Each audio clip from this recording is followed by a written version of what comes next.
friends, welcome back to my YouTube channel. My name is Ashley Ariana, joined by the wonderful Tom, who I thought was looking mighty lovely today. Tom, it's been maybe a couple weeks since we've seen you. How are you doing? I'm doing great, actually. I was down in the Bay Area for my dad's 97th birthday, which is really cool. So, hopefully we can all live that long. That makes me Yeah, or not. no, no, no, no, Yeah. no. What can I ask? Like, did you guys go eat somewhere? Did you eat at his house? What'd you do? Yeah, we went to a place in San Jose Oh, and had a I love it. gathering of friends and family. It was really nice. That's so nice. Now, this is not for the wide audience, but for my dad who might be listening, Tom was in and out, and we are still gonna take Tom to dinner next time he comes to the Bay Area when he's here for a little bit longer. I don't want my dad. He's been uh, excited to meet you and take you Oh, yeah, out. me too. When I I'd met you, love we were in to Seattle. get together with you guys. It'd be great. Yeah, yeah, yeah, yeah. So we'll do that the next time. I went and saw my dad Memorial Day weekend, but he didn't turn 97. I just went and saw him. Yeah, I'm sure he's grateful that he's not Yeah. 97. Still, I was telling you behind the before we started that like when I was younger, I used to always think like everyone who was old like lived to till you were 100. So I remember when my dad turned like 40, I was obviously much younger and thought that that was very old, and he thought that was old, so he was like, "Oh, I'm turning 40." And I was like, "Don't worry, dad, you have like 60 more years left, you know?" And even when he turned 50, I was like, "You get to everything that you've done, you get a whole repeat of that, but a lot wiser this time." So hopefully we all get to live that long. Now with the rest of the 49ers, that might take a couple years off our life. So Yeah. I'm obviously we're here to talk about the Niners. They made some moves since you and I last talked. Should we start with the drama or should we start with the actual news? Your call. Okay, let's just get it over with. We're gonna start with the drama. Brandon Ayuk, Okay. within the last hour, on his Instagram, posted a picture from of Tio working out. And it's Tio. He's like flexing really hard, doing some like ab chest stuff. There's reporters all around him. In this picture that he posted on Instagram. My understanding is this is from after Tio had already left the Niners. He was with the Eagles and he was in contract disputes with Andy Reid. Andy Reid had sent him home from practice because he was being T.O. Um, Yeah. so to make a show of it, T.O. starts working out in his front yard and he's answering reporters' questions while he's doing this. And there's this kind of like famous picture. So Brendan Ayuk posts this on his Instagram story, which is weird and cryptic. And it sucks that we even have to get into like what are players doing on Instagram. But when you think of Brandon Ayuk, he kind of started this with his contract, like wanting to get his new contract. He started right off the bat at the end of that season. I think it was his fiance at the time, now wife, was making TikToks kind of suggesting the 49ers needed to pay him. He over and over again that offseason posted Jaden Daniels on his Instagram stories. Right. Um, so is it a little weird we're analyzing someone's Instagram story? Maybe, but to me, Brandon Ayuk has conditioned the fans to do this. Like he has used his Instagram story to display when he's unhappy or wants something. Now, even if I think it's childish, I try to be on the player side when it comes to money because although these are, it's hundreds of millions of dollars and I can't really fathom that. What I do know is these players are talented. They have short careers. Football is a really brutal sport. Get as much money as you can. That's Sure. kind of so I I'll talk about it, but I try to have like a empathetic lens during contract disputes when this is happening. The thing with Brandon Ayuk is they paid him. Like Yeah. the picture that he posted of T.O. was when T.O. he was unhappy, he wanted maybe out, but he also just wanted more money. Brandon Ayuk just got all of the money last year. I mean, he made like 12 million per catch last year because he played in like 2 games. Right. Right. Um, So you get to this and you ask, okay, so why? You know, why? you can't be asking for more money. You're gonna get more touches because Debo is gone. So what's the issue here? He And the was only if thing he that was I can healthy, come up sure, they'd with be is Ayuk is a diva. He wants attention. He wants to see his name in social media. He wants people talking about him. So he does this. This is just, it's a diva seeking attention, meaning nothing. I wish you weren't right, but when you say that, it reminds me, and I hate to go back to the contract dispute, like off season. The reason that I'm bringing that up a lot is he just didn't play last year, so there's not a lot to go off of last year.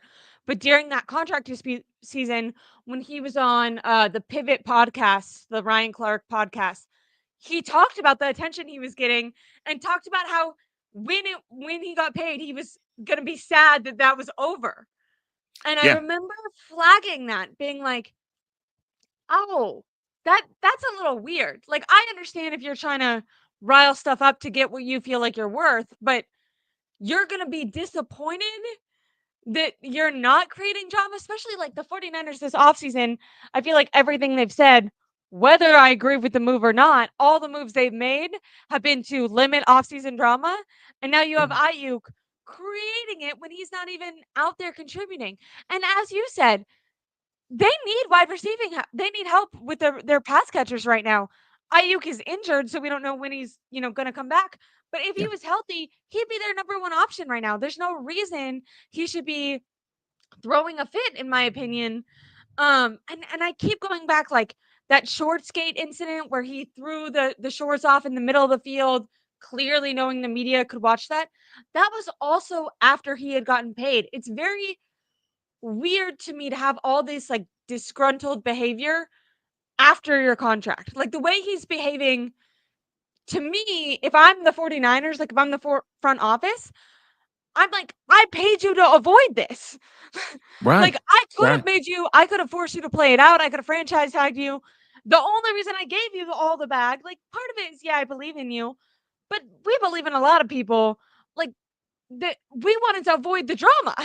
We wanted Yeah. you to be a stand-up player like a Nick Bosa after he got paid, like a Brock Purdy after he's gotten paid. Fred Warner now has had multiple contracts, but that's what you see when an organization goes, yeah, we're going to keep this player. You start seeing the organization talk positively about that player, and then you see the player being like a stand-up almost spokesman for the team, because the way you expect them to think about it is like, this is my home now.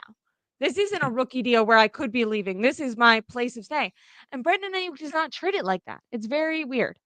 Yeah. Well, he's manufacturing drama to put on social media because he's addicted to the attention. That's my conclusions. Yeah. The only I other mean, thing that he can be looking for is to say, I'm going to create drama because I know the Niners hate drama and that'll get me traded. And that's what I really want. So it's either he wants to get traded and or he wants to get attention. Either way, the Niners are going to completely ignore it and say, when are you healthy? And we'll get you the ball when you're back on the field. yeah. Because from what we know, and obviously we're not in the front office, but that offseason that he wanted a contract, there was the Patriots wanted him, there was talks that the Browns wanted him. There were organizations that he didn't want to go to. Now we don't know, depending on what they were offering, if the 49ers would have accepted it anyways, but we heard from Ayuk himself, like it was basically like he was like, I want to go to the Washington Commanders. And it's like, okay, well, that's not how this works. You Right. don't get to just decide You one don't get to team. dictate. Yeah. Yeah. Um, the last thing for Brandon Ayuk is after the TO picture. Um, and I hate this too. Like when someone stirs up shit and then they immediately like try to blame you for making it a problem. Not you, but like anyone for talking about it. Right. Uh 20 minutes after he posts the TO picture, he goes on his Instagram story. He says, "Y'all crybaby ass divas be killing the vibes on IG. Shake my head. It got to be an age limit on hating. If you 30 or older, just post your kids and shut the f up." Um,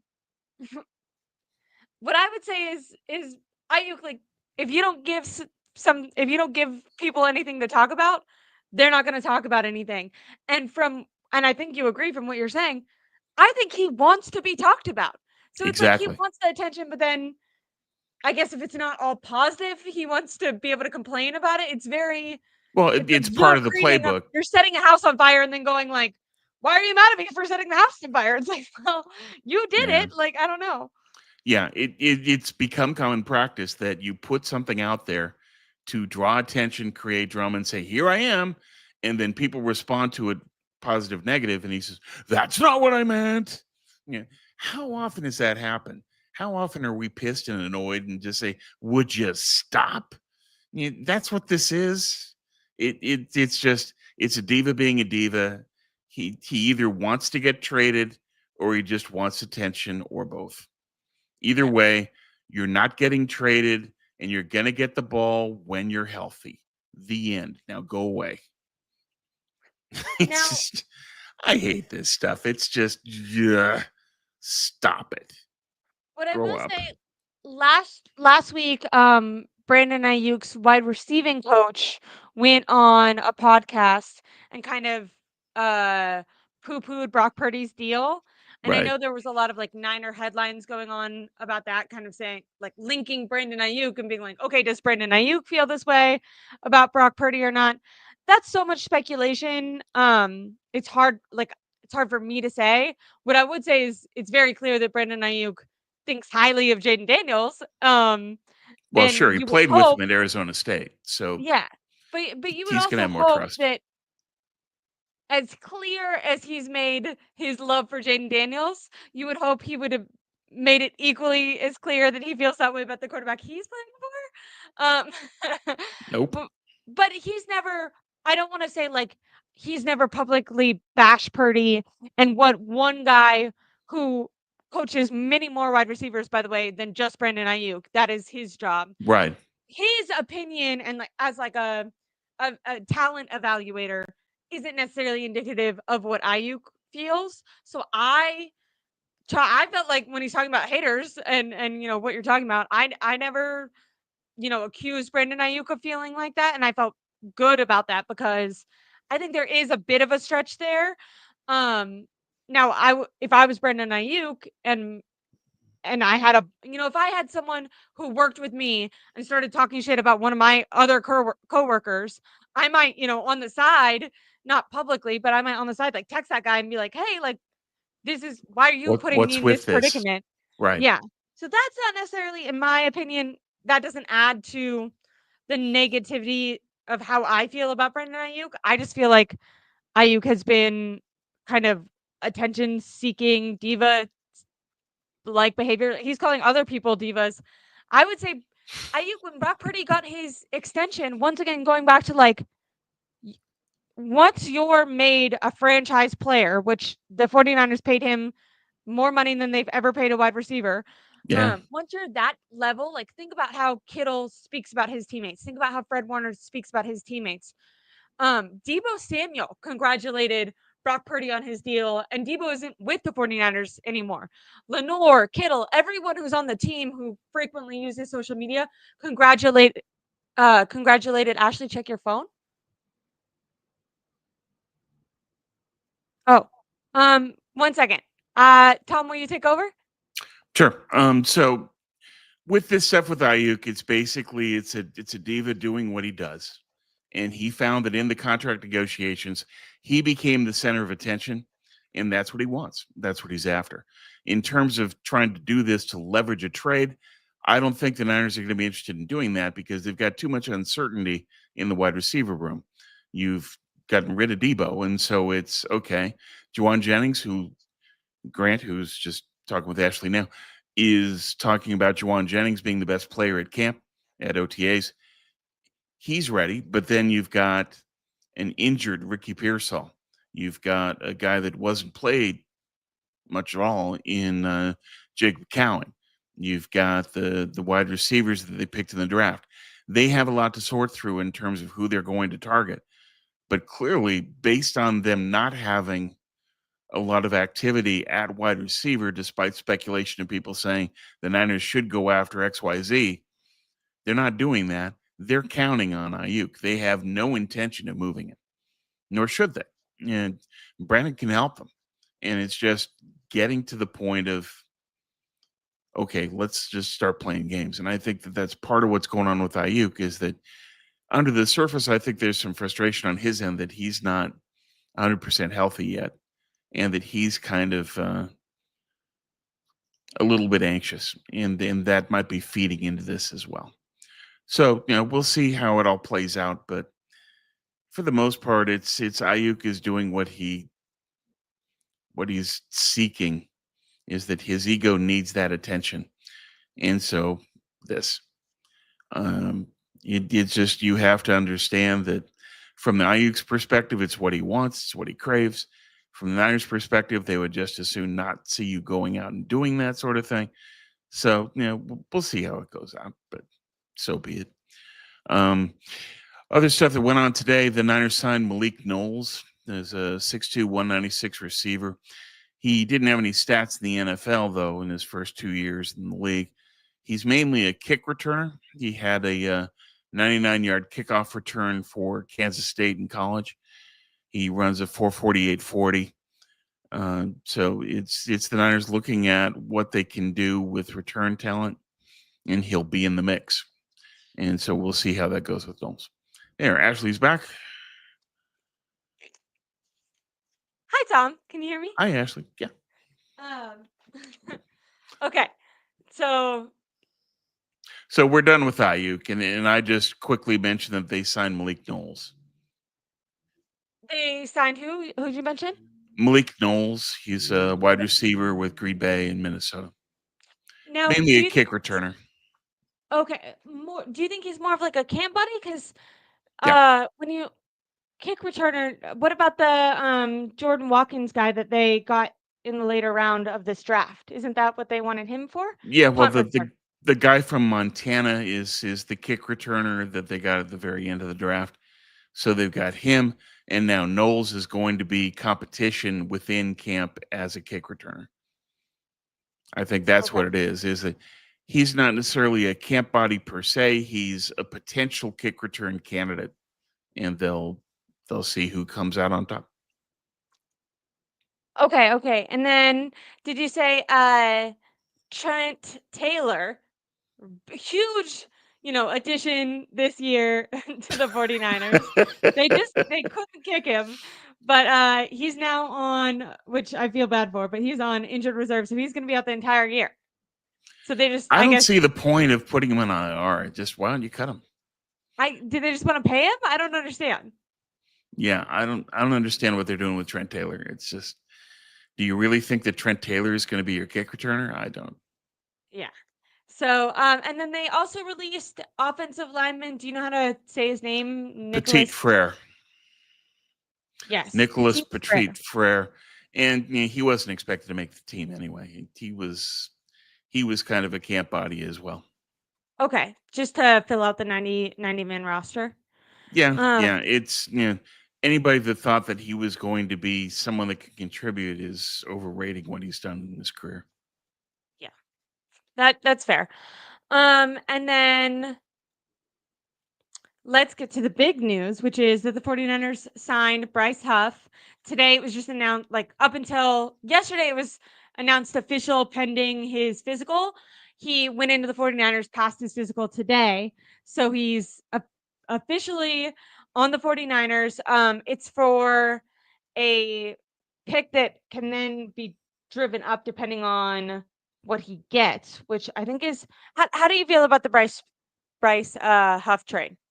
I thought it was a smart move. They need that outside pass rushing because in theory, Michael Williams is going to move inside on passing downs as an interior pass rusher. And the question was always, okay, so who takes his place in the edge? Now we've got an answer, and that's vital. As you go back to last year, the Niners were 27th in the league, bottom 5, in third down conversions against. They need more pass rushing help. The theory was that if they didn't add an edge, that they would need to blitz more. Now, Saleh has more options, and he's got a player that he trusts that's delivered for him. And Huff plays well within the wide 9 because it's how quickly can you get off the line and then go attack the quarterback. And that's what Huff does best. He hasn't succeeded as well in other systems because they Eagles. don't necessarily utilize his core talent. The wide 9 does. Saleh knows what he can do in the system. And so I think that's why he went after him. In terms of the pick, I think it's fine. A fifth to a conditional fourth, depending on stats. That's about right. That's market value. And the Niners probably have three comp fourths next year. So they've got the pick to give. I think it's a good move. It's a smart move. And also the Eagles are gonna pay the majority of his contract, which I think is good, Yeah, right? this year. Or Yeah. yeah. He's got one more year left that's going to be expensive next year. But Okay. that's it. This year the Niners are going to be paying half the contract basically. I love it. Okay, so what I had written down, and I think you kind of talked about this. So obviously he had a down year with the Eagles. Vic Fangio runs a different system, but he had his best year, flourished with Robert Sala. The 49ers, as you said, they need an edge rusher. They went out in the draft and they got a lot of run defenders, but they still needed that edge rusher. They're paying him under 8 million.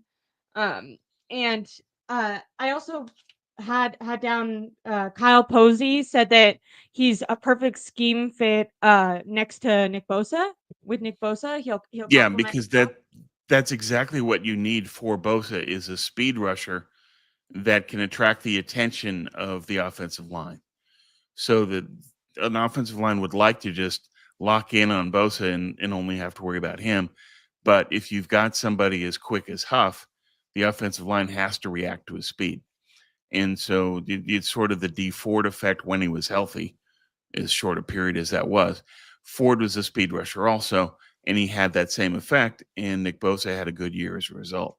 So it's the complement that you want. Now, he is a designated pass rusher more than a three down player, but the designated pass rusher is exactly what they needed.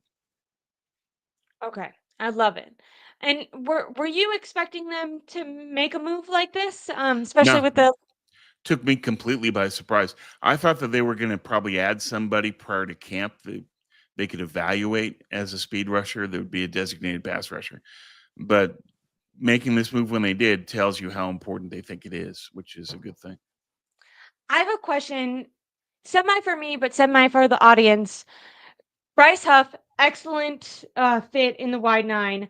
Not so great under Vic Fangio's system. Vic Fangio's system wants players to more pause, make sure they look out for any runner before going straight to the quarterback. Yeah, What's the difference between Fangio's Fangio's system requires some level of assessment at the line, and you adjust and play and make the play. In the wide nine, it's a shotgun. Okay, on your marks, get set, bang. as And fast as you can to the that's quarterback? what Huff wants. That's what he succeeds at. And Sala knows that since Huff had his best years with the Jets. Okay, I have one other question. And this is more about scheme, and I don't know if you even would know the answer to it, but the 49ers have historically, not just last year was maybe the worst, been bad against stopping the run. And I always go back to Kyler Murray when he beat the 49ers, not the second time, but the first time last year, after the game, talking about how their game plan was to run straight at Nick Bosa. They knew how the 49ers like to play their defense, and they knew they'd be able to get by running at him, not only just with James Conner, but Kyler Murray himself. Why do the 49ers, and I'm sure there's positives, so I'm literally just asking, like, I don't know. Hmm. Is there a benefit to them running it the way they run it versus what Vic Fangio's doing? Because it seems like if what you're saying is like, oh, this other way is better at stopping the run, why don't the 49ers do that then? Because don't they struggle with stopping the run? Like, why do they do the wide Well, nine? they do, but I think that they believe that the wide nine can stop the run provided the linebackers are solid and healthy, and Okay. provided the secondary is there and can get things done. So they think it can do both, So they're provided you've relying got more on talent. It's a talent driven scheme in a way. And wide nine is something that Kyle values because wide nine is what has beaten him in the past. So he trusts that system because it beats his. It feeds his thinking on the game to say, okay, we're running wide nine.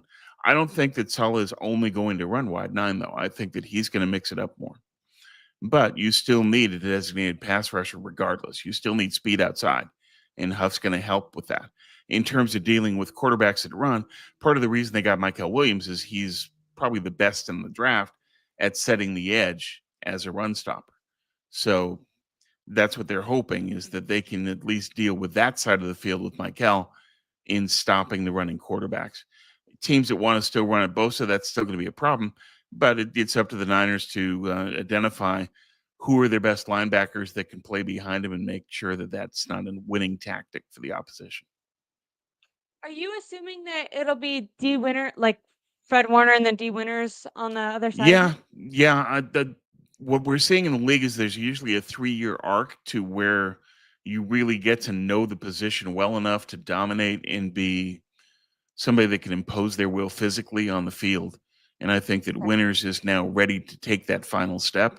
But what we have to see with him is, okay, we know he's a great pass coverage backer. What can he do in run support? And Yeah. if he can improve his diagnostics so that he has better angles, better recognition earlier to the ball, then yeah, I think he'll make it. And my expectation is he's going to be the Greenlaw replacement. Is it's going to be Winners, because Nick Martin still has some development to do on that arc, especially in terms of his diagnostics. Physically, he's an imposing player. He's a great player.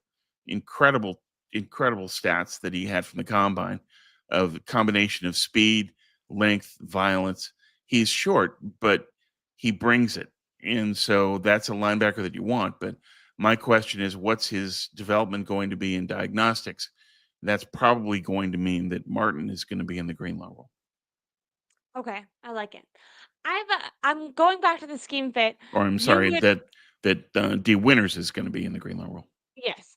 Um I have another question. Going back to the scheme in the wide nine. Robert Sala originally comes from the Seahawks, correct? Yeah. Did they like can you explain to me and I don't know if you know, but I feel like the audience might find it interesting. Do you know where Robert Sala started and like how he got to being I don't know every stop along the way kind of thing, but he learned the Seattle system, which the Niners then adopted, and he became a linebacker guru, and he's basically had that rep for a long time. Then he's elevated to DC, and the Niner linebackers play exceptionally well, and they do well in terms of the stats of getting sacks and getting pressures. So it's Saleh fits exactly what Kyle wants. You know, what Kyle wants from his defensive coordinator is stop the run, sack the quarterback. That's what he wants. That's what everybody wants, and he yeah. thinks that Saleh does that best. And we'll see. You know, it's clearly an upgrade to go from what they had to Saleh, and they're adding players that Saleh believes in, and he knows his system well enough to identify, here's the specific skill set package I need at each position, Seems and like filling it out. seems like they're giving Robert Sala like a large say, maybe more Yeah, so than they did the first time around. Him, Bryant Boyer on special teams, both of them are bringing in a lot of people that are familiar to them. yeah, Their because system. they trust that it works. They trust that this is the player I need. He knows my system. He has the skill sets that I require at that specific spot. He can get it done. But yeah, it's all is getting more power. But I think that that was part of the condition of why he returned, is that he came with the expectation that he would be given carte blanche to rebuild the defense as he saw fit, and he had a large say in what players were picked. On Twitter, I had quote tweeted something when they went and got Bryce Huff, basically saying Robert Saleh gets another familiar player who flourished with him, and someone commented and they said, "Why are we bringing in all these Jets players? The Jets were bad." Uh, I don't know if you agree with this. My response would be the Jets were pretty good on defense and special teams. Both of those units did really well. What happened was they were unable to put up any amount, like they were losing, they were not able to score 16 points in a lot of games. Right. And so it wasn't like their defense was, in my opinion, doing fairly well. And I still Yeah. have full trust over Robert Sala when it comes to him understanding his scheme and the players that fit into it. I think, what happened with the Jets is more of a Jets franchise offensive issue. And that's more like, okay, if somewhere down the line we're looking at Robert Sala as a head coach, those are conversations you might want to discuss then. Like, how do we figure Right. that out? But for this year, him being a DC, I don't think it's bad that they're bringing in Jets players when it comes to special teams and defense. Are you scared of that? I like I said, I had like No, two not thoughts really. about No. The Jets lost because they had no quarterback. Their quarterback play was abysmal. So you're going to lose in the NFL when your quarterbacks are that bad. it. Yeah, The Jets defense was still solid. And I think that the best way, the most fair way to evaluate that defense is when they did have decent quarterback play, how did the defense hold up? One of the best units in the league. So yeah, I don't have an issue with why are they bringing in all these Jets guys? Because Saleh trusts them and he knows that they can play in his system. They've got the skill sets he needs. absolutely. I don't know if this is I found it interesting. Brandon Graham of the Eagles, who is a great player, Yeah. he actually talked about Bryce Huff, and he said with the Jets, it was just that defense, man. I know what it's like playing in that 4-3 wide nine, go get it. Every play, it's always stop the run on the way to the quarterback. That's the slogan in that type of defense. I feel like it's all scheme. He's a great player. So obviously, this is a former teammate, so he's gonna be talking up his guy. But I mean, this is also a competitor. Like he's on the Eagles, a competitor of the 49ers, and he's not, bashing, or saying, good thing we got rid of this guy. Yeah. Still, Well, Brandon Graham's saying the right thing is that players' success or failure can depend on system. And that's what he's saying is the case with Huff. Succeeded under Saleh, didn't in Philly. now, I haven't talked to you since last week when the 49ers had their like day one of OTAs. For everyone who doesn't know, they had assistant coaches interviews today. You might not know because the 49ers have not released any footage of it. Last year, beat reporters were allowed to film it and put it out. So I'm sure that Lombardi put it out. I know Grant and Larry did, maybe Guy Haberman, a lot of the guys who were able to go down there would put it out so fans could listen to what the quarterback coach had to say. At the time, it was Brian Gracie. Now it's Mick Lombardi is the quarterback, quarterback's coach this year. Offensive line coach Chris Casera, he did say that Trent Williams is in the building, so that's good. Now that's been reported many times this offseason. No one has seen him. I don't know if you are leaning into that at all. I imagine that he's going to Not be there really. and Yeah, I playing. was never worried. It's Trent wants his money, and Trent will show up when he feels like it because he's Trent. Yeah, Yeah. he's not one that feels compelled to have to show up for anything preseason, and he doesn't necessarily put in a ton of work in season. Trent's gonna Trent. No, I never had a worry that he wasn't going to play this year or that he was going to retire. It's he has made it clear that he's about the money. He wants that money. He wants to get Yeah. paid, and he also wants to make sure that he's first ballot Hall of Famer. So he knows he has to still keep playing. Yeah, and he wants to I I don't know if you've ever heard of it. Bussin' with the Boys has a podcast, and they have two like former NFL players on there, and for one of them, Will, I don't know his last name. He was a linebacker, special teams type guy, but he was on Washington when Trent was on Washington, and he's talked about how Trent Williams did not participate in practice even back then. Like he Right. was all about protecting his body, kind of doing as little as possible to stay quote unquote in shape, like enough to play, but not to push himself at all. So I imagine that's only gotten more extreme now that there's been, Sure. 10 years on that. Yeah. So yeah, I haven't been um super worried that the 49ers haven't seen him. Now when it comes to like I do like the fact that Nick Bosa, Fred Warner, George Kittle all were there. Nick Bosa was fully participating. I like Hmm. that there's leaders that are showing the second year players, the rookie guys, like we take this seriously. This is important. Yeah. From all reports, literally, even I remember Debo spoke about this. Kyle Shanahan himself has spoke about this last offseason. They were coming off the Super Bowl loss. They, had mentioned coming back still tired, almost with like a malaise depression over them, not really like attacking this, like it's a new year, we're going to go out and get it. It was kind of like, we feel jaded and we want to go win a Super Bowl. But the refreshed energy wasn't there. I like, and I think there's something to momentum and like having the guys who like from Nick Bosa's perspective, it might be more efficient for him to go train in Florida, but he's saying it's worth it to me to show everyone else, to set the standard, to show everyone else that being here at OTS, practicing, making not only myself better, but anyone who can compete against me better, like challenging them. That's how you like iron sharpens iron. That's the one thing that bothers me about Trent. I understand he plays by a different set of rules.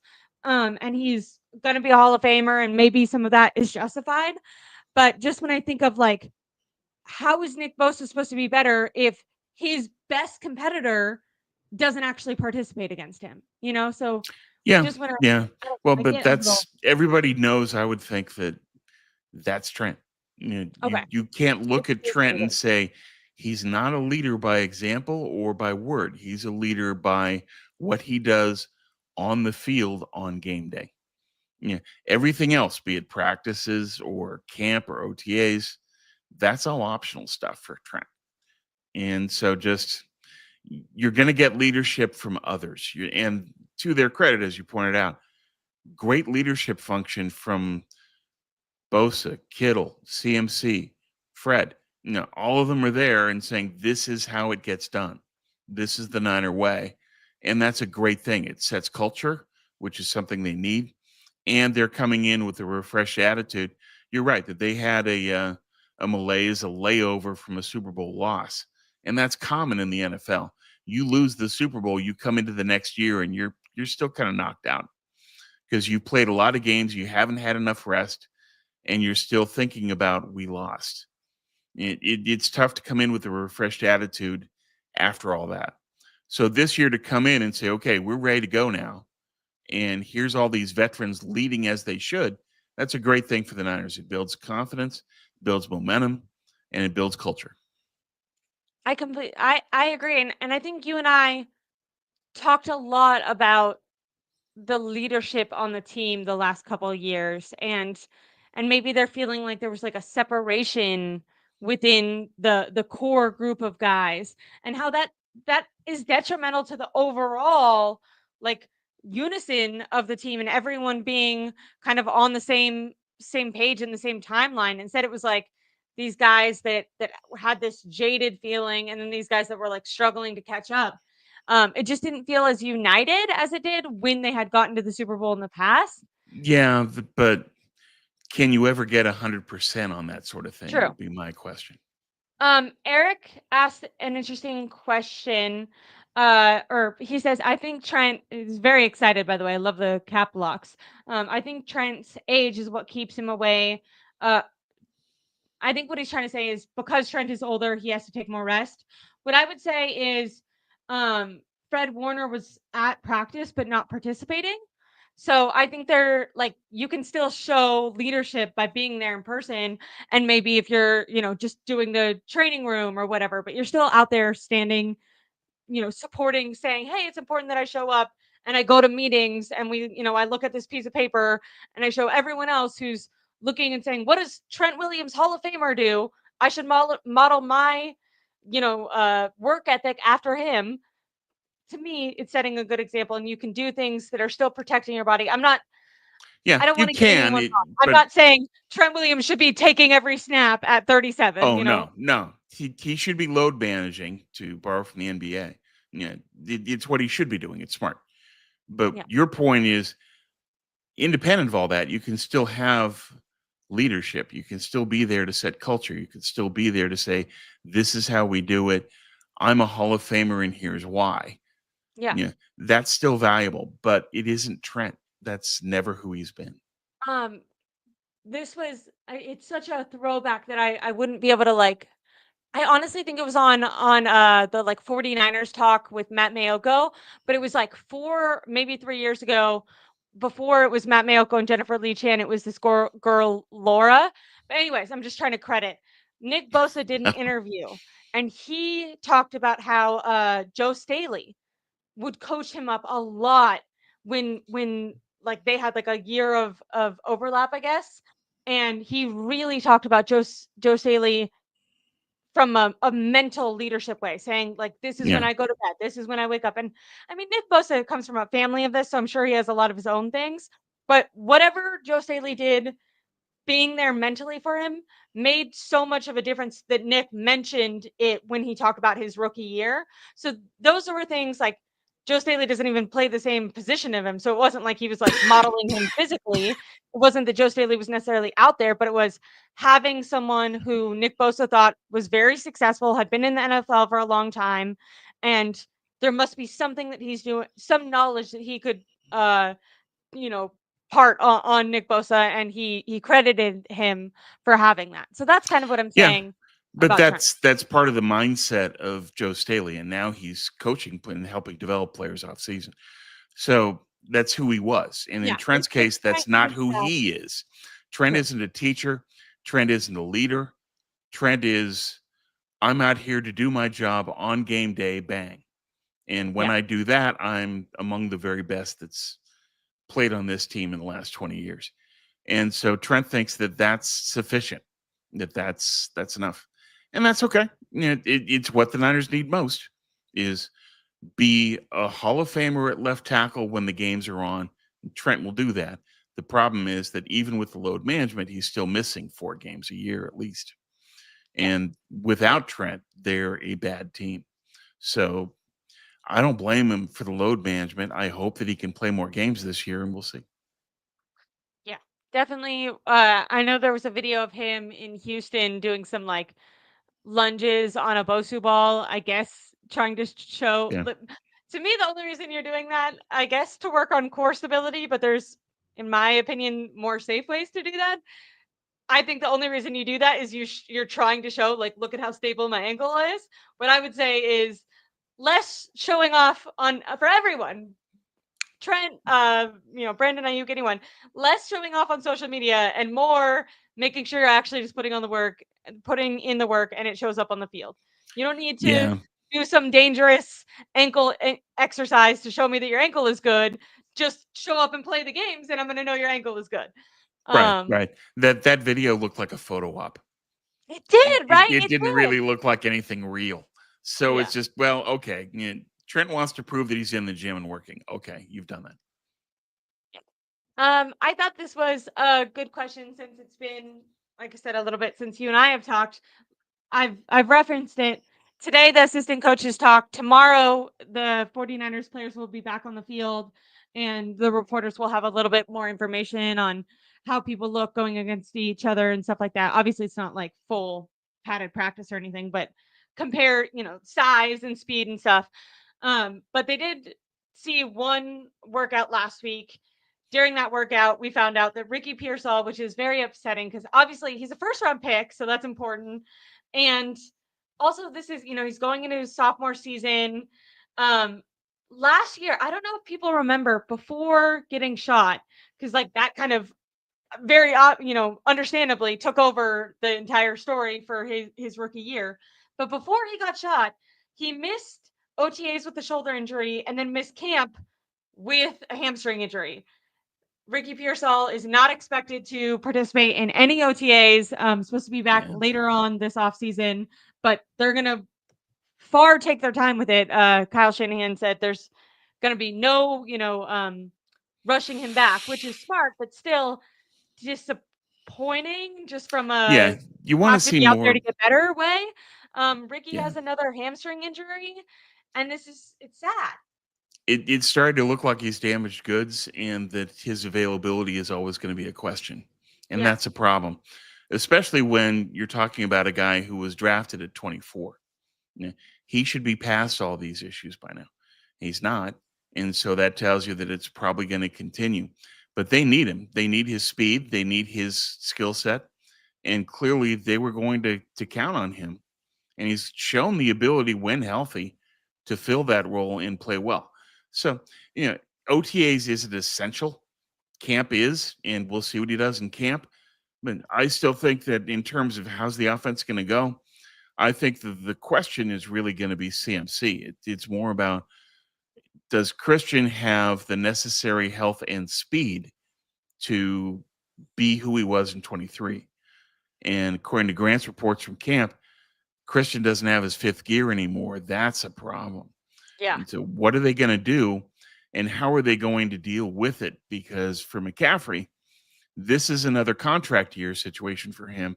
The Oh, Niners can cut him after this season, and they only take a $14 million dead cap hit. I didn't realize Or that. or they can keep him, and in his final year of the contract, with two more seasons down in 27, he would get paid 24 million. So what's McCaffrey going to do?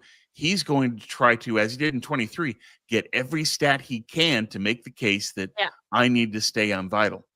And so he's going to want to be motivated to, I want to be a bell cow. I want every possible touch. Go ahead. Problem with That that scares me. thinking is who you are now and in a more damaged state than 23, you're Yeah. asking to get injured. And if the Yeah. Niners don't have McCaffrey, then what? What they need to do in terms of player management is balance out McCaffrey, use him more as a receiver than a runner, and use Jordan James, the rookie from Oregon, as a back that can carry the ball inside so that you protect Christian that way. Christian's not going to want that because he wants No. all the stats to keep the money to prevent being cut and let go. He Which is wants that the thing 24 about million that. in 2027. And we saw that in 23. He was laser focused on give me every possible touch. And Kyle being Kyle said, okay, here you go. Because Kyle is absolutely happy with hitting the easy button and go, here you go, Christian, here you go, and giving the ball every time. It's they can't do that this year. And apparently Christian in camp, while healthy now, as you've often pointed out, his injury is one that it's more about what happens after he's played. The injury Yes. risk goes up. And so what's going to happen there? To me, that's the key question on offenses. What's going to happen with Christian? How is he going to be used? Is there going to be a rotation at running back? Is he going to be protected from himself? Because Christian on his own is going to want every touch imaginable. But what bothers me about that is like Christian is so, and I understand like you want someone who's eager and wants to play, but like if you're really concerned with not getting cut and with getting the most of your money, like don't break your body down right now and then end up not being able to play. And because then that's really when you're going to get cut is when you Right. are so injured that you look like damaged goods. If you can prove, hey, I'm going to be very available. We're talking about the pass game, Aiyuk not being there, Ricky not being there. I'm going to make myself widely available as a pass catcher, and then when you do need me as a rotational running back, I'm going to be able to be more physical, more speedy because I'm not as worn down. Like to me, that's a better way to prove that you belong on the team for the next 2 years. Like a couple of years ago, maybe it was like I want to prove that I can do absolutely everything. Right now, this year should be about proving my body can last. I don't Yeah, care if you and you know prove that he can have a role even if he loses his speed. He yeah can still be someone that poses a threat to the defense, especially as a pass receiver. So I think that Christian needs to transition his own thinking, and so does yeah Kyle, into saying that we need to turn you more into a receiving back than a running back. We can still have you run on occasion, but we'll see. Yeah, I just from the example that we had in 2023, Christian sees it as stats equals money equals long-term financial stability. And Kyle is going to have to look at this as this team works best when Christian dictates to the defense and has them saying, where's McCaffrey? How do we deal with them? And you can still do that with Christian as a receiver. So it's up to Shanahan and McCaffrey to make that adjustment and say that we need a rotation at running back and we still need to feature Christian as a receiver. see I completely agree with you, Tom, and I feel like any reasonable fan or anyone reasonable that understands the injury that Christian has would say that's what's best for him. But then I think just maybe 2 weeks ago, Clay Kubiak, the new offensive coordinator, um, I guess he's been on the 49ers offense, but he got elevated in title alone. Shanahan is still the one that's play calling, but someone asked him about Christian and Christian's usage, and he went like he did one of these like ah it's just so hard. Christian, it's hard to take him off the field, he's so passionate. He wants to be on the field. And I was like, what is your job? Yeah, What does you're a Christian want this? coach. Does he sign Coach. your check? Yeah. Like, what are you doing? Come So on. it's Yeah, you can't just say, okay, Christian, whatever you want, dude. yeah, No, you have to protect him from himself in yeah. addition to coaching the team and optimizing his role. And as you point out, the best way that Christian can demonstrate his long term value is by still being an impact player despite losing that fifth gear. It's frustrating to me. I already know, or I already have a hard time believing that Shanahan is going to want to evolve. Like, we've seen him so many years. It won't When happen. when someone We says can talk, this but yeah, player's a go, he's like, all right, the 120%, let's go. Like, there's no slow rolling for Shanahan. And it's like, one of you no. has to be smart here. One of you has to And be neither will. yeah. Which That's the to problem for answer this year. yeah, and so to answer this question, um it scares me when I think about this offense, and the ability to run the ball, especially with this offensive line. And we know that Brock Purdy has looked his best. He's been able to perform, at the level of his contract, let's say, only when he's had a very strong run game to complement him and to complement his ability to pass. And so it does scare me when I think about the injuries that they already have. When I think about the pass catchers, I think I'm hoping that they're targeting Kittle way more, that they're utilizing him less as a blocker, more in the passing game. I'm hoping that they're using Christian McCaffrey more as a pass catcher. Apparently, they liked the guy from the Jordan James guy from Oregon.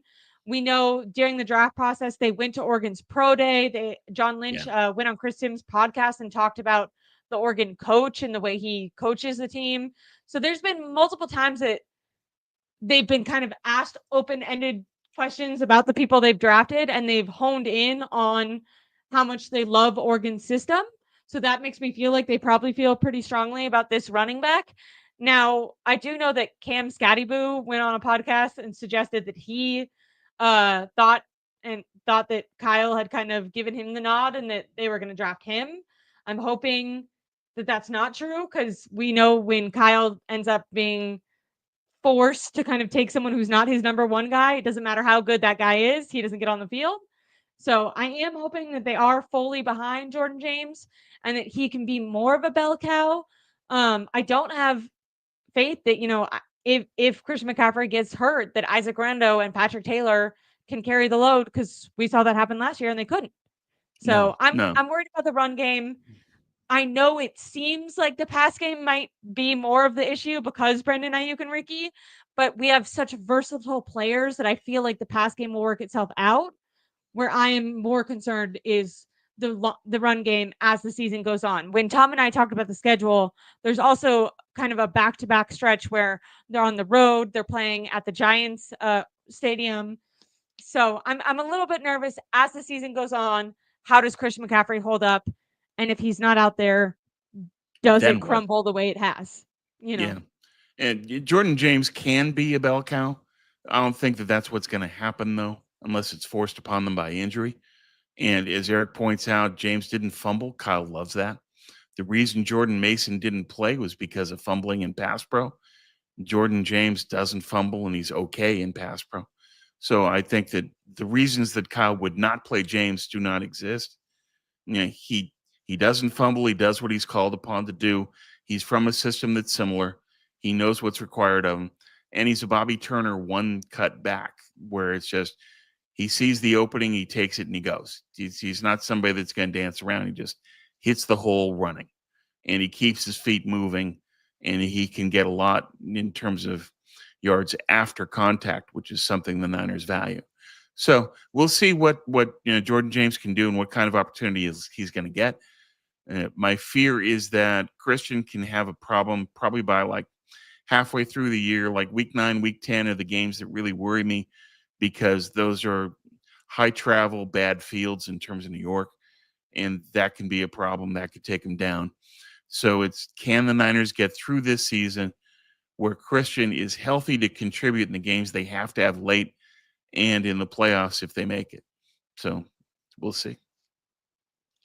Um, Tomorrow during practice, what are the things that you think will be most important to look out for? Obviously, do the reporters actually see Trent with their own eyes? How does he look? Um, Christian McCaffrey. There was some back and forth. Some people thought he looked, I think the word was bouncy. Other people thought he looked slow. I don't necessarily know if bouncy and speed go together. Like you can look Yeah, you can be bouncy and and not lose a fast, step. right? So what does bouncy really mean? It's, he can look like, he's fully healthy, but that's easy to do when he hasn't played games. The issue with his injury is, how does he recover game to game?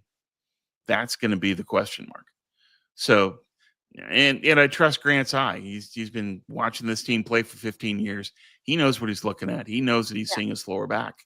And if that's the case, how do the Niners adjust? That's going to be a key thing for Kyle.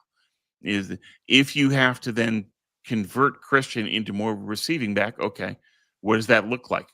And if Christian goes down, my concern would be predictability, that Jordan James is an inside runner, not a breakaway guy. Isaac Guerrero is more of a pass receiving threat and a guy you want in space for Yak. So the defense is going to know what those guys are doing. You're going to know that James is inside. You're going to know that Guerrero is outside. It becomes a lot more predictable for the defense and easier to defend as a result, if you don't have somebody like a Christian McCaffrey that forces the defense to have to be able to stop them in the run and in the pass game. If he goes down, they lose that component and get more predictable. Yes. I was thinking, I know that they said last week Alfred Collins was out with an injury, so it'll Yeah. be interesting as camp goes on to keep an eye out on the rookies because a lot of times it's more easily for them to get injured because they got right up, went right after their college games right into preparing for the combine, then right into preparing for their pro days. So I'll be interested to see how that also continues to evolve because I was a bit disappointed to see that. I know that am I correct in remembering that Alfred Collins was one of the picks that you were less excited about? Yeah. Yeah. So, and now he's not even He's, healthy. So that's yeah. great. So we'll see. Yeah. It's, Collins is exceptional at what he's drafted to do, which is to be a boulder to stop the run. My issue with Collins was, he's not a 3-down player. What are you doing drafting in the second round somebody that can't play every down? Yeah. It's That just so was funny my because problem. But he's so good as a boulder. I can understand that that's what they value that so much, and they need that skill set so desperately. They chose, okay, we want the best boulder. And that's a choice. It's a strategic choice. And now that they've got Huff, they can move Michael inside, have Huff outside, and now they've got themselves covered on third down. So that was my primary concern: is, can you build a rush if Alfred Collins is on the field on third? No. And now they don't have to. That's part of the reason for acquiring Huff, was to make that possible also. okay. I like that more than because at least you're filling in some holes. What you just said though is like why are you doing that in the second round? Did you see because John Lynch has gone on, he went on Chris Noom's podcast and he was talking about drafting for depth and feeling like in previous years they were really drafting for depth. This year they actually needed some starters. Um that whole concept blew my mind and pissed me off to be frank. It's Did you not a good see look for them. It shows we don't know what we're doing. did you see that there was a How do clip you of build a the Eagles? team?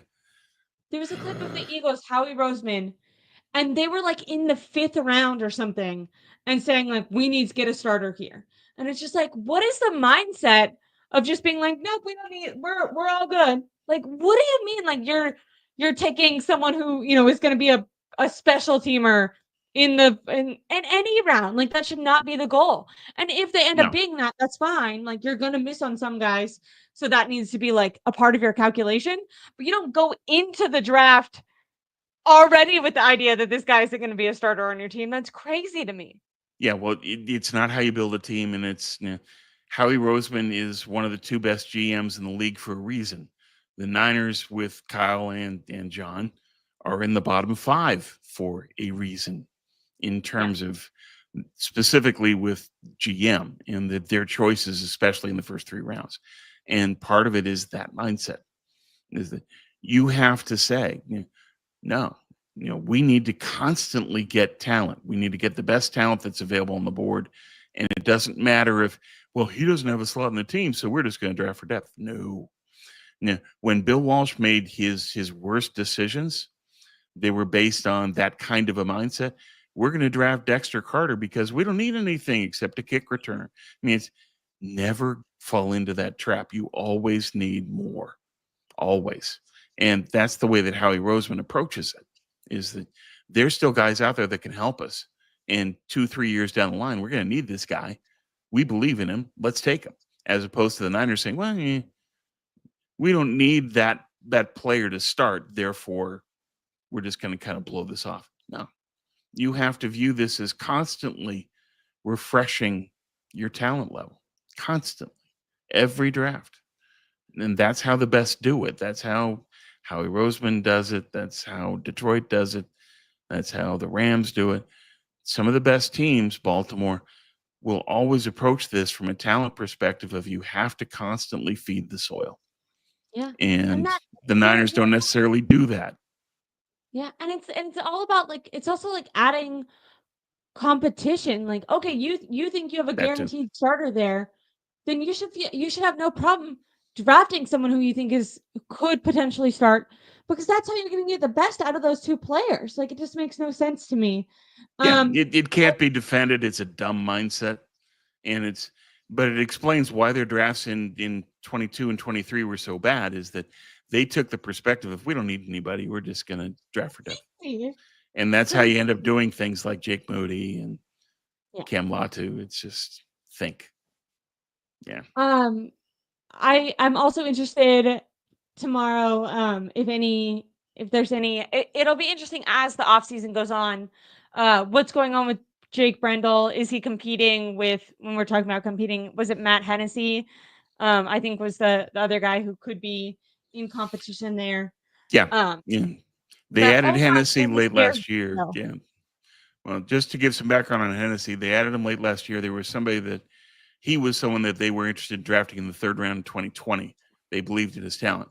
So we'll see. The problem is that Chris Forster is a big believer in Jake Brendel, more so than probably anyone else.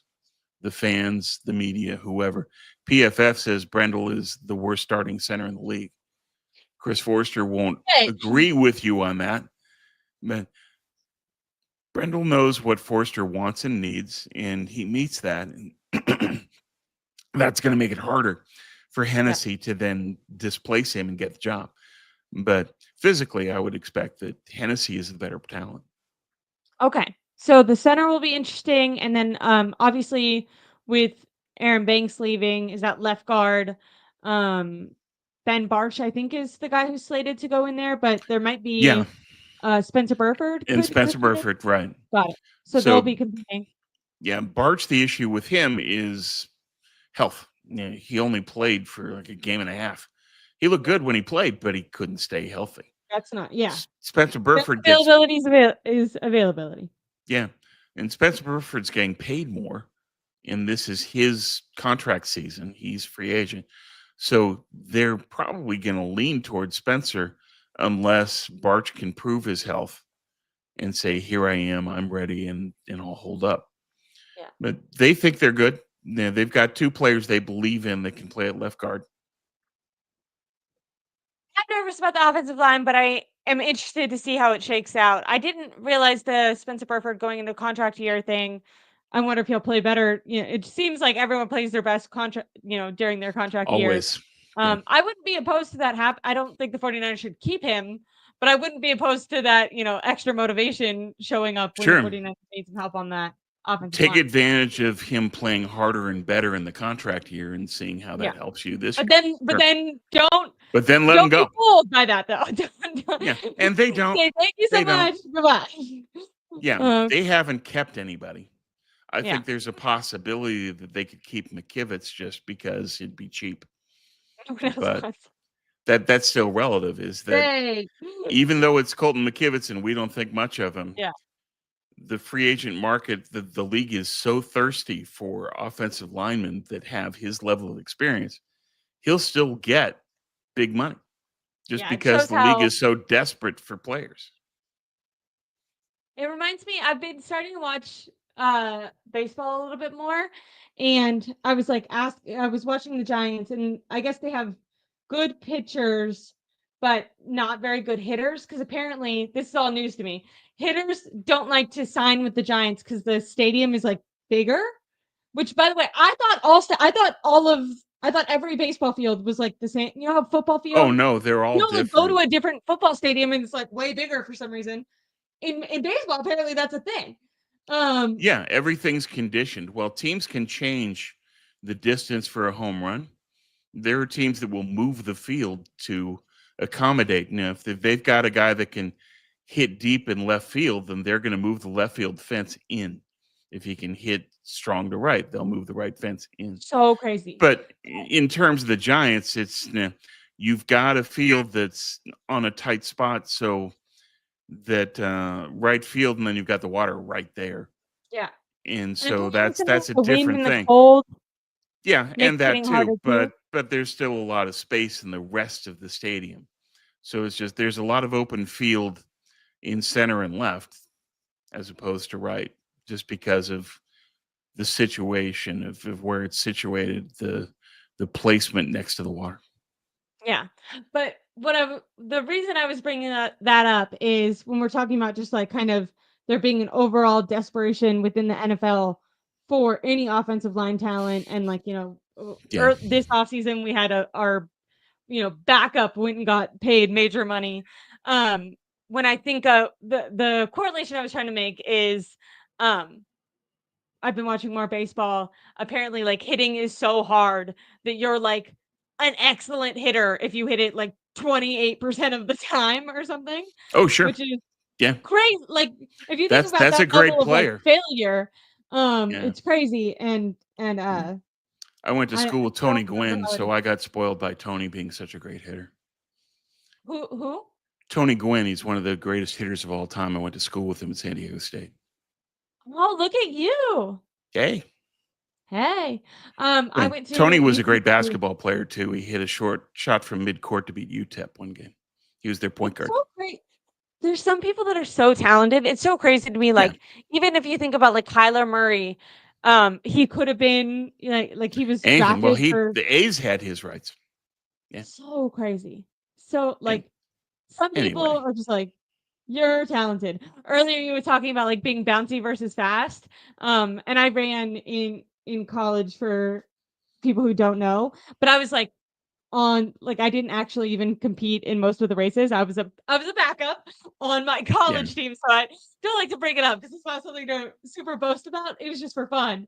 But what I when we were saying like, oh, Christian looked bouncy but not fast, and some people might be like, oh, those are the same things. What I would say is I love to. I'm always hopping and jumping around, but you put me against someone more fast, and it doesn't matter how bouncy I am outside of that. My legs, my turnover just don't go as easily as some. So Yeah.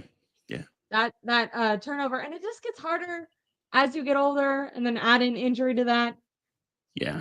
I Yeah. think another thing, because you were talking about trusting Grant's eyes, and I know there's other people out there, and I'm not saying I trust or don't trust whoever's talking about it, but what I will say is like apparently last year CMC ran his slowest, and a lot of what he was running was like his highest was like 17 miles an hour. Yeah. And what I would say is like for any of us, if we were to see someone run 17 miles an hour, it would look like magic. Like that's so fast. So when someone sees CMC, he could be running his personal slowest. Like 17 is slow for him. And unless you've seen CMC for years and you've seen him when he was running 20, 21 plus, then you might be able to be like, oh, that looks a little different. But if you just see him for the first time and he's running 17, you'd be like, yeah, that guy looks fast. Because He's like to fast. us, Right. that would look insane. Like that is fast. CMC can still look and be running fast for a common person, but have lost a step for NFL standards. Well, Everyone is at the top of their game in the NFL. Christian McCaffrey was, the top of the top athletes. He's since been injured, and older running backs in general, even when they're not injured, kind of hit a wall and start slowing down. So yeah. that's where it becomes Well, kind of scary with Christian. the the easy way to do this is to say his top speed last year in running was 17.4 miles an hour. In Yeah. 23, 17.4 was like his fifth slowest.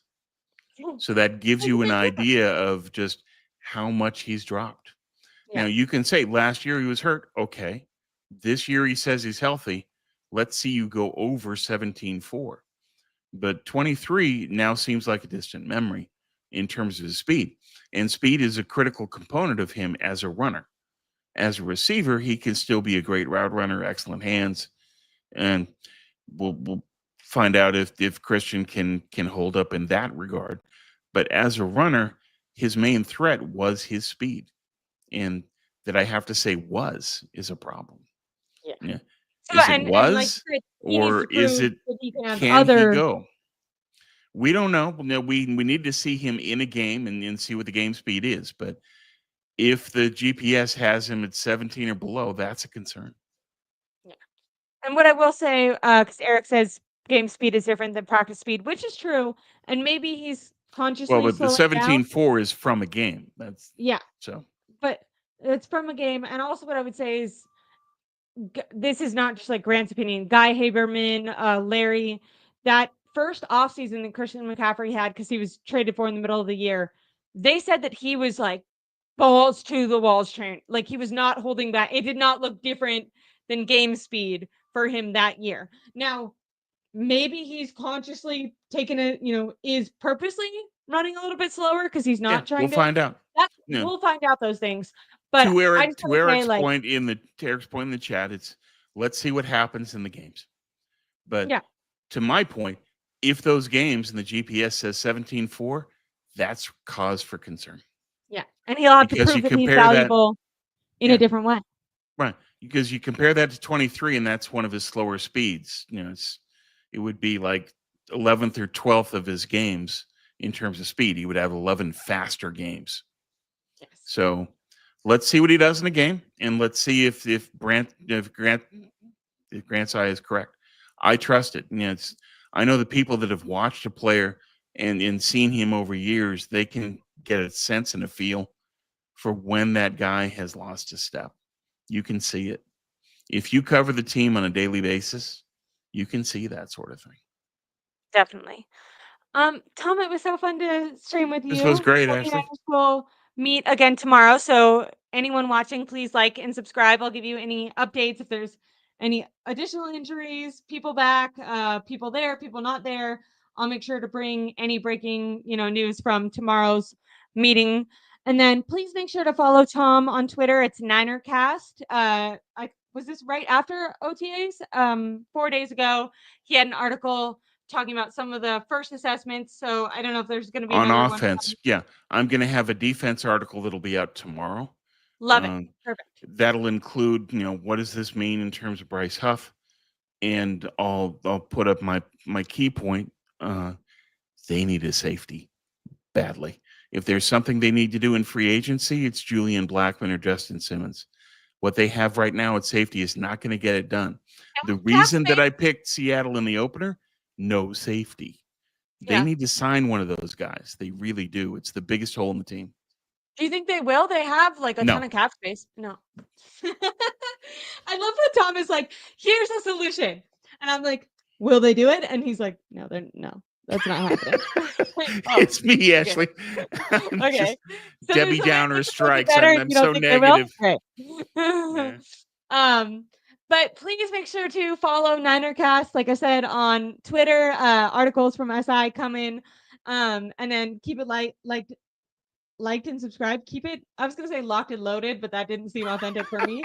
No, that's not it. uh, Make sure to check my channel because, like I said, video coming tomorrow. And as we get closer to the season, more videos with Tom to come. It's always a pleasure when we can have him on. Great. I'm hearing this is a good comment. I told you at least I don't know if your bio window, but it looks brighter. Maybe your shirt. I like your Yep. shirt. Blue But sky. it says nice day in Yeah. Seattle, Thanks, Tom. Pete. Enjoy your night in sunshine. Yeah. Nice So day in Seattle today. It's great. I love that. Everyone, make sure that you're getting your water, you're getting your sun. Now that it's June, June is my favorite month. I love June. It's always been this is a very quick story, and I might have told it on here before. But my birthday is in January, but I'm from Sonoma County, specifically Rio Neto, if anyone knows where that is. So like Russian River, tons of redwoods, can get very wet and dark in the winter. And I used to have these big giant parties when I was a kid at my grandma's house with my dad. We'd invite all my friends over and like play. We had like it was very country, so we had like acres of land. Mhm. But in the winter, it would get freezing, rainy, muddy, and so they started celebrating my birthday in June in the summer. And I think they conditioned me because now June is my favorite month. I'm a summer baby. I love to be in the sunshine. I'm also Italian, so I can tan pretty easy, and I just feel so much better in the sun. And I always joke with my dad that they conditioned me to hate the winter because they postponed. They started. We had like one birthday party in the winter, and they were like, "Nah, This this isn't a isn't good working idea. for We're us. going to celebrate it in June." And we just started pretending for like my entire Hmm. childhood that my birthday was in the summer. We do something like little with just the family on my actual birthday. But anyways, I love June.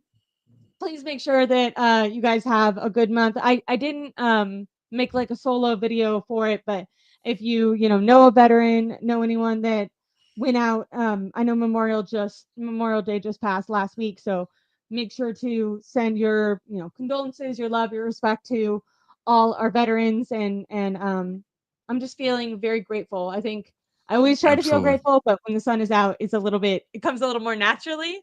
So if there's some sunshine out, make sure you get it, drink some water, and have a good time. So yeah, thank you guys so much for joining us. Hit that like and subscribe, comment, all those things. Really appreciate you guys, and make sure to follow Tom on Twitter.